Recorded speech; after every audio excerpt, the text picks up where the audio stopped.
The first trend here is around SaaS and the barrier of entry for building a SaaS, even in selling a SaaS, going to zero.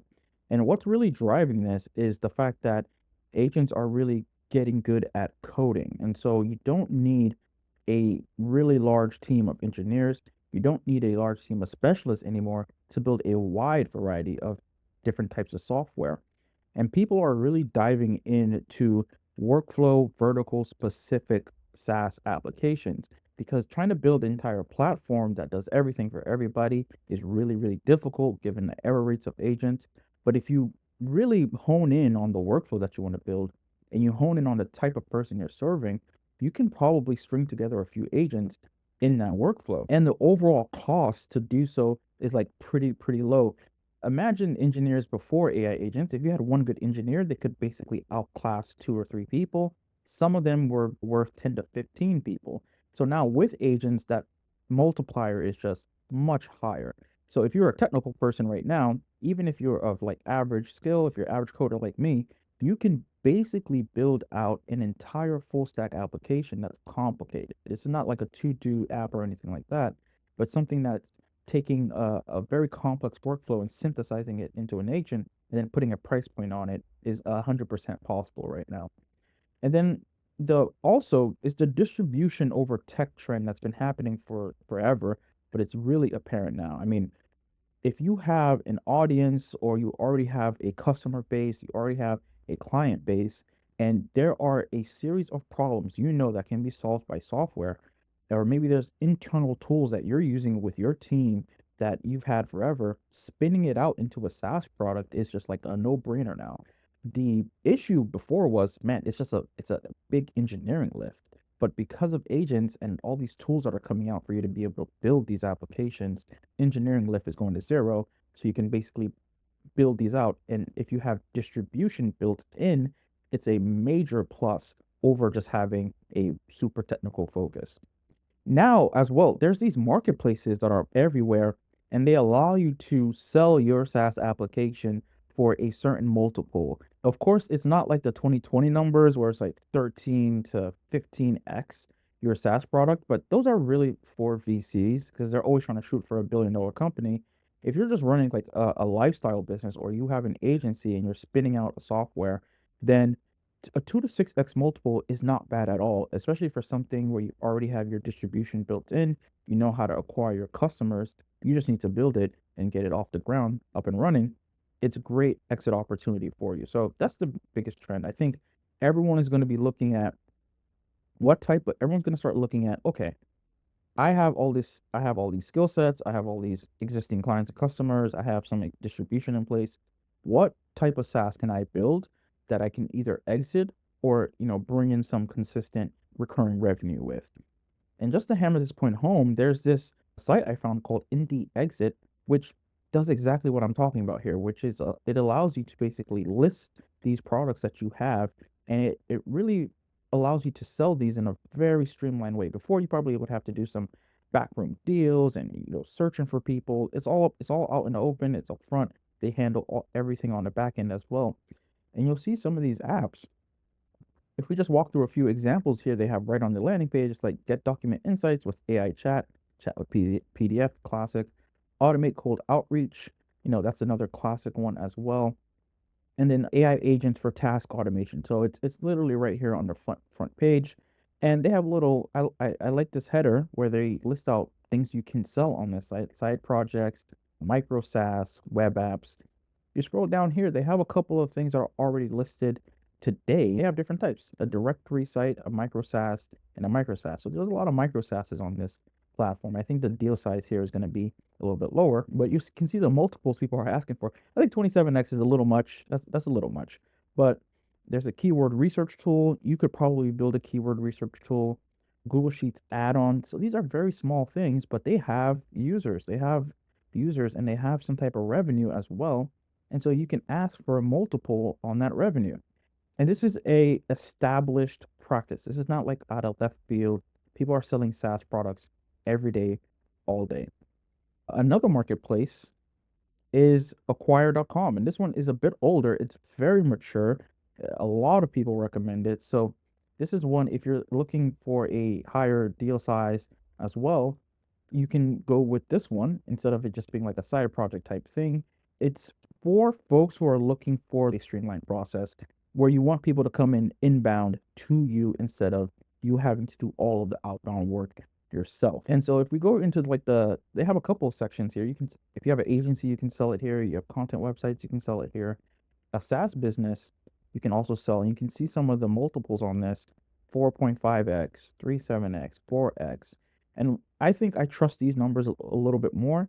And some of these apps that people are building are not like the sexiest app of 2024, the sexiest app of 2025. A WordPress theme provider, an AI assistant that helps you read and write and remember across any apps or websites. That's very vague, but I guess it works. So here's another AI learning platform for professionals.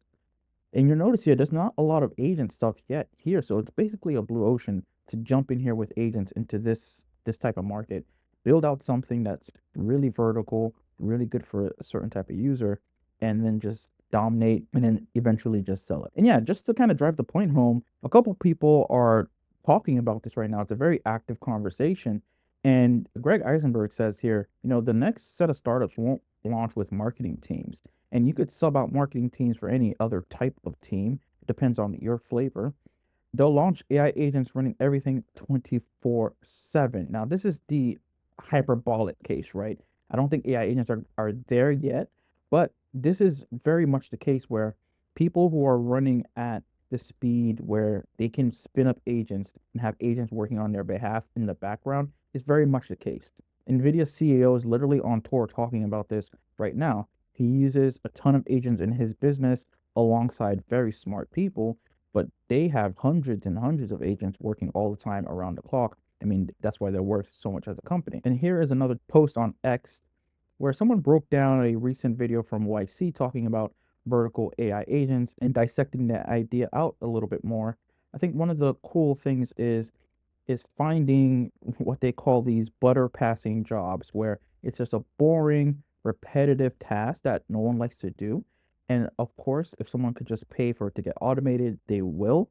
And these are the perfect opportunities where if you understand a domain really well, you understand a vertical very well, you're gonna know those butter passing jobs where it's boring, it's repetitive, and people are just itching to get it kind of out of the way and done by agents. Trend number 2 is the era of vibe-driven development. 2025 is going to be all about vibe-driven development.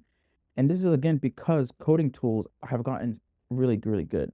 I was one of the original users of Copilot. I was inside of their beta and it was terrible. At some point, I ended up just turning off Copilot. Now, it hasn't gotten much better, but there's a whole suite of agentic coding tools out now that are really good and you can build out full stack applications. So this enables this concept of a low bar, but a really, really high ceiling. Very easy to get started.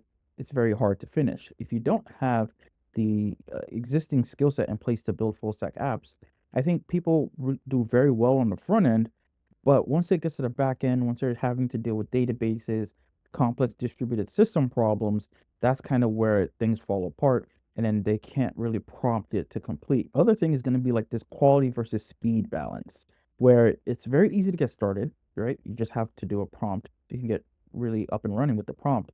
But most of software engineering is about choices. So if you make a ton of choices up front that limit you down the line 2 months from now, and you're letting the AI make all those choices for you up front, you are going to be in a world of hurt in 2 months because you can't go back on those choices, right? You have existing data in place, you have customer data, you have a lot of analytics already done. You almost back yourself into a place where you have to start from scratch again. And it happens. It happens even without AI agents, but I think it's going to become even more pronounced of a problem when people start just using agents to start their projects. I recommend you actually don't use an agent to start your project.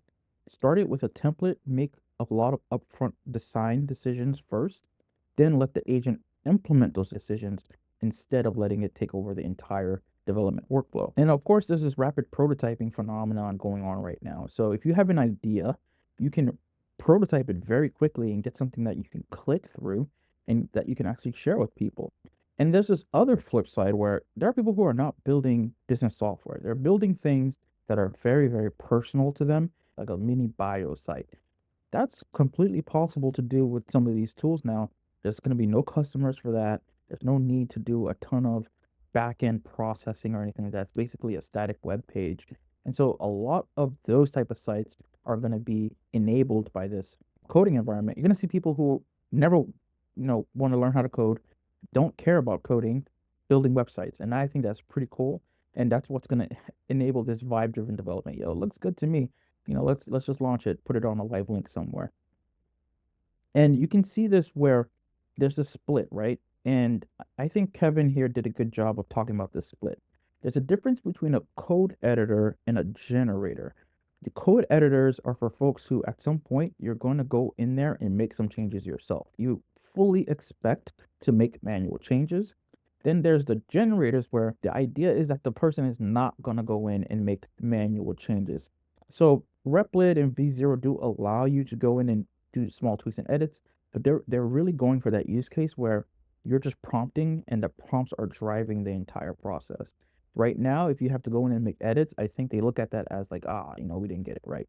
Whereas with Cursor, the idea is you're constantly making edits, and then the AI helps you with some of the edits that you're making. And this is another tweet from Riley, and Riley has been online talking about like he does not know how to code. He's very open and honest about that. But he's been building a ton of projects lately. I encourage you to go check out his stuff. And he talks about this idea of just using a template, starting with that template, and then he gets about 5 errors. Of course, you're going to run into errors, but he's able to build a ton of things, right? The login, database, storage, do image uploads, deploy it to a custom domain. So people who don't have a skill set that was required before are able to move very quickly. Now, I'd be interested to see if he's running into problems down the line with like maybe a SaaS product he's building. So that'll be interesting to see in the future. And here's CJ talks about this idea of a context boundary. I really like this idea here. And this is something that I think a lot of people have naturally come to, not because it's a new thing for Cursor and AI agents. This is just how we've done engineering for a very long time. You have some type of design up front. Now, if you don't like doing design up front, you like jumping in the code and, feeling it out, there's that too. But doing a little bit of design up front allows you to leverage the tool at its most powerful instead of fighting it with prompts over time. Trend number 3 is the slow death of automation. Automation that I'm talking about here is RPA automation and low code tools. These tools were great because they had one promise. You get started quickly, you don't need to know how to code, you don't need an engineering team, which are all fantastic for folks who are limited by those capabilities. The issue with these RPA tools is they're brittle and they often end up costing you needing to hire an engineer anyways down the line, which is more expensive because now they have to untangle this mess, or you have to hire really expensive consultants to do the work. If you're an AI agency owner, and you rely on these tools, you know what I'm talking about here, right? The reason this is a trend in 2025 is the emergence of agentic computer interfaces. If you haven't heard of this, this is where an AI agent can control the desktop, control the browser, and actually interact with it in a way via some type of command or recording you doing some actions and then just mimicking your actions. Well, this is basically what RPA and low code tools really do. They kind of just stitch together different softwares really quickly without you needing to code this stuff. So if you have an agent and you can program it to click on this site, go to that site, click this, that's basically RPA. And what's going to happen over time, you're going to start to realize that it's not really about if you're using agent computer interfaces, it's not about robotic process automation, it's not about even low code. It's not even about coding it. It's really about, are you ready for the automation? And if you're an AI agency owner right now, you've probably gone into a couple businesses, your first few clients, and you found out, man, we can't even talk about agents. We can't even talk about Make.com, Zapier. Their data's a mess. We can't even get into any of that stuff because they still have 87 spreadsheets between 15 people and no one knows where anything is. There's no process for anything. You can't even start talking about automation then. And I think that's where most businesses are. And so with this automation model, that's really the business you're in. It's like cleaning up processes in existing businesses, which is tough. Unless you're doing something completely greenfield, it's a different story. Also, there's this low ROI, right? If you have to hire a bunch of, technical consultants, you have to hire a bunch of engineers to come clean up the mess. You have to, have a lot of overhead and a lot of meetings to talk about the process. It becomes it becomes a very low margin effort, right? Because you're just paying all these vendors, all these consultants to do the work for you, where the tool itself has become the center of the entire drama around this. And I've seen this happen in multiple cases where, the promise is made, it's easy to sell. It's easy to sell the idea of a tool like this doing all the work, but then it's really difficult to deliver. You get really stuck in the operations of it. You get really stuck in trying to find talent to do this, and it becomes a very heavy and costly problem at some point. Agentic workflows are going to start to take over here. Wherever these little brittle points are, you can plop an agent in there, and an agent's going to be easier to control and easier to update versus these really brittle workflow processes that require a lot of overhead and operations to deal with. And I'll go one step further and I'll talk about the technical bit. Basically, it's the idea of putting an agent behind a webhook or an API endpoint. And there's a video I went through that covers that entire concept. I'll link it up here. But instead of having these long sprawling workflows, you basically just put in an agent as a webhook and then have the whatever part of the workflow you want hit that agent and then continue on from there instead of trying to do these really long sprawling workflows. Now, let's back up a bit and talk about the practical like implementations of this. Anthropic is building the Model Context Protocol on top of their computer use that they launched earlier this year. This is going to be a set of APIs and SDKs that people can use to build out these interfaces. So like I mentioned before, if you can build out an agent using this Model Context Protocol, and it is just a simple API call away, you've basically allowed yourself to automate big swaths of work without trying to map them out manually yourself. And then there's also OpenAI. This is kind of a speculative thing, but essentially they're supposed to be launching their own version of computer use in the coming year in 2025. And let's walk through an article here that I found from A16Z where they actually deep dive on this idea. So you can go read this article. It's a really good article, but they talk about the change from the RPA to intelligent automation. And like I mentioned before, if you're an AI agency owner, you know exactly what I'm talking about here. This is the process that's in place currently today with whatever client or customer you're working with. It's an absolute mess. But then you can move to these, MIG, Zapier, UiPath type workflows. Definitely somewhat of an improvement.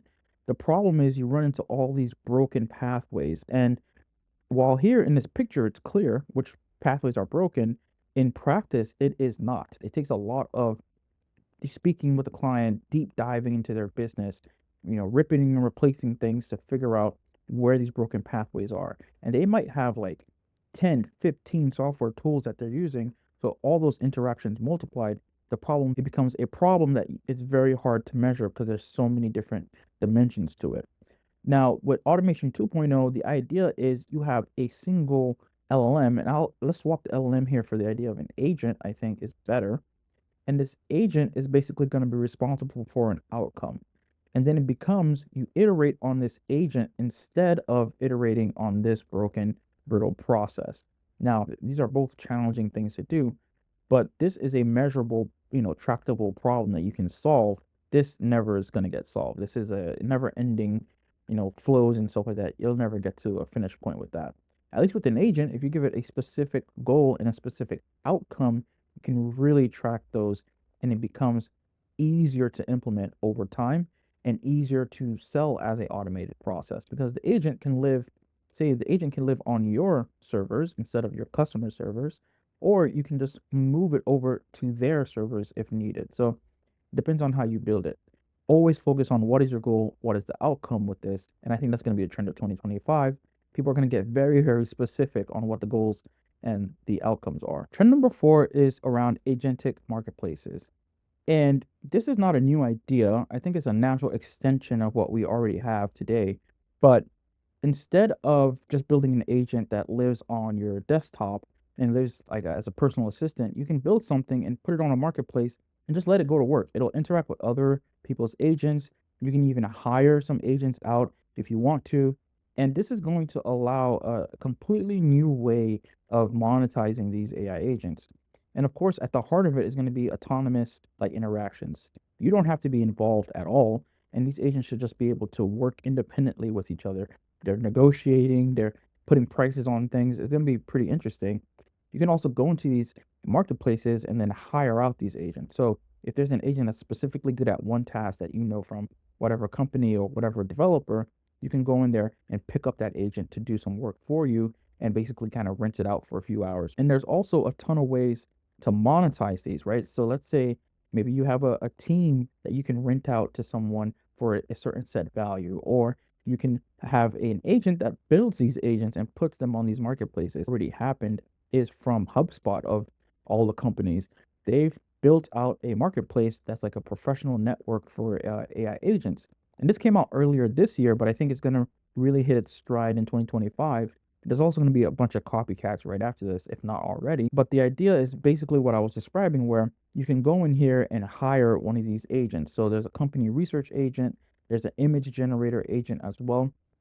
And I can see this for folks who like they don't want to set up Runway, they don't want to set up OpenAI, they don't want to set up Claude, they don't want to log into an editor. They just go here, they hit the hire button, and then they look at what the agent is capable of, and they're able to work with the agent in that manner. So it's pretty straightforward on how to use these. And I think over time, what's going to happen is these marketplaces are going to become full of agents and certain types of developers and certain types of workflows. And so check out agent.ai. You know, take a look at it for what the future of this will look like. All right, and trend number 5 here is AI agents on the block. And let me explain.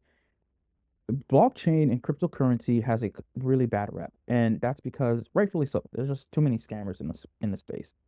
But the blockchain technology itself is actually a really good primitive technology that enables you to do transactions at scale in a very identifiable way. Now, people, of course, are gaming that system, but AI agents using blockchain technology allows for a couple of things. One, we already had a AI agent millionaire using the blockchain because it was able to do these transactions on this just decentralized network. I think in 2025, we're probably going to see the second AI agent millionaire, and it's probably going to be using memes. That's been the thing. I can't explain it. I don't know why, but meme culture and the pushing meme coins has been very profitable for some of these agents that are working out there right now.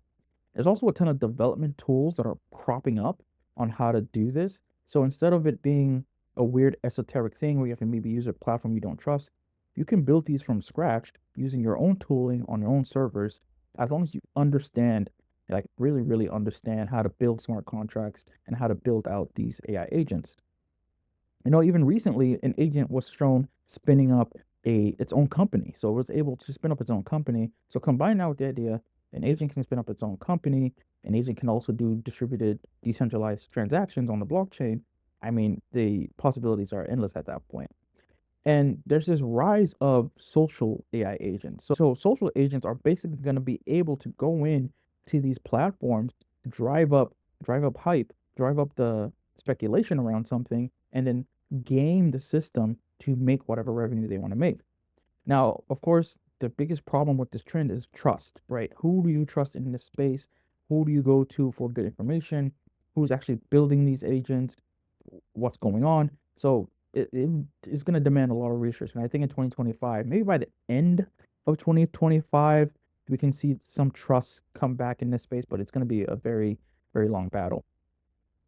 Someone I want to highlight here, he built, uh, David3 built this social agent in about 15 minutes. So it's not difficult to build these, and it's very much something that anyone's going to be a lot of people are going to be jumping into trying to capitalize on this opportunity. And if we go into some of the documentation on the agent actually behind this, I mean, if you've been building with agents so far, this code looks very familiar to you because this is basically what everyone is doing. They're building some type of interface and then they're just creating a specific runtime. I have some code that does this. And this is not by A16Z, by the way. The catch, there's an I here. So I don't want to, false claim that. But they basically tracking state and then the composition of the agent. There's a memory system involved, you know, basically processing messages, working with different services. This is like just traditional coding. It's not actually really complicated, but the implications of it are massive. Now, will I be spinning up a social AI agent? I'm not sure. I don't know if it's worth going into, but this is definitely a trend I'm going to be watching in 2025.